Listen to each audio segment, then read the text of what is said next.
Así nos vamos de inmediato a analizar este hecho. Lo hacemos con un abogado constitucionalista, el doctor Herman Escarrá, es constituyente de 1999. ¿Cómo está, doctor Escarrá? Muy bien, buenas noches. Contenta saludarte de nuevo. Igualmente, muchas gracias. ¿En Venezuela hay un golpe de Estado, como lo denuncia la oposición en esta nación? Bueno, eso forma parte del lenguaje político, de la espectacularidad del lenguaje político, pero la verdad no tiene nada que ver con lo que es el Estado de Derecho, la democracia, la Constitución y lo que es la naturaleza de un golpe de Estado. Un golpe de Estado presupone una acción armada, presupone una situación de facto y una ruptura total y absoluta del orden constitucional, que es a lo que se refieren los artículos 20 y 21 de la Carta Democrática Interamericana. En Venezuela hay un Estado de Derecho, hay una democracia, hay un orden constitucional, está vigente la Constitución, hay gobernabilidad democrática y hay participación plural, controvertida, polémica, radical de todos los sectores de la vida de la nación. De tal manera que es un despropósito hablar de golpe de Estado, aunque entiendo que de lo que se trata es de ir posicionando esta idea en la colectividad, en la comunidad interamericana, para ver si se hace posible de alguna forma, quizás piensen ellos, aplicar los artículos 20 y 21 de la Carta Democrática Interamericana en la alianza que tienen con el inefable secretario general de la Organización de Estados Americanos, el señor Almagro. De tal manera que hay una vinculación entre ese tipo de comentarios desmedidos, entre ese despropósito y lo que por otra parte está ocurriendo en el orden continental. Y en el orden jurídico dice el TSJ que se trata de responsabilidades constitucionales, que por eso lo asumen.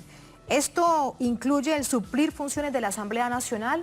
¿Cómo lo podemos explicar en esta clave latinoamericana?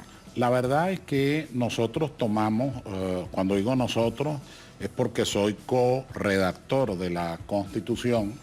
Nosotros tomamos de la Constitución portuguesa, de la Constitución española, de la jurisprudencia del Consejo Constitucional francés, del Tribunal Constitucional italiano, de algunas constituciones latinoamericanas, la idea de la omisión legislativa, frente a la cual, cuando se produce una omisión inconstitucional de cualquier parlamento, entonces necesariamente debe suplirse a través del Poder Judicial en el caso nuestro, tal como lo menciona el artículo 336 de la Constitución. Consagramos la omisión legislativa. Hay un ejemplo que no debe olvidarse. Cuando aquí se utiliza la omisión legislativa por primera vez hace varios años, fue porque la Asamblea Nacional no se pone de acuerdo para designar al Consejo Nacional Electoral. Y al final, ¿quién lo designó? La Sala Constitucional del Tribunal Supremo de Justicia tuvo que asumir esa función para que no se creara una inestabilidad institucional o no se creara una situación de vacío en la aplicación de la norma referida, en este caso en lo que respecta a la función que tenía el Parlamento para designar a los rectores del Consejo Nacional Electoral. De tal manera que no es un hecho nuevo. Ahora, ¿qué es lo que está diciendo la sentencia?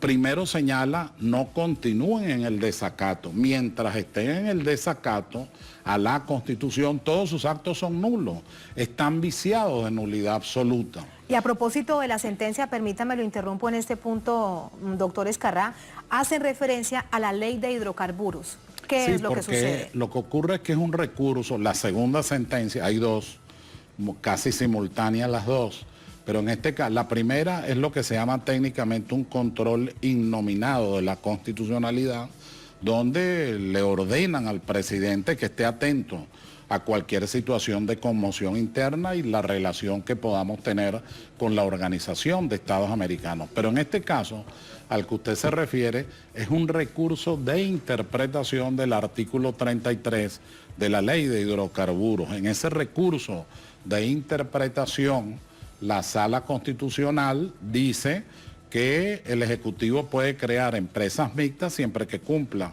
con las condiciones de ley y además informe al Tribunal Supremo de Justicia. Dice, no debe continuar en esta contumacia la Asamblea Nacional, pero de continuar es obligación del Tribunal Supremo de Justicia salvaguardar la Constitución y entonces asumir, como ocurrió con el Consejo Nacional Electoral, que es el ejemplo que acabo de dar en su origen, asumir las funciones de carácter legislativo.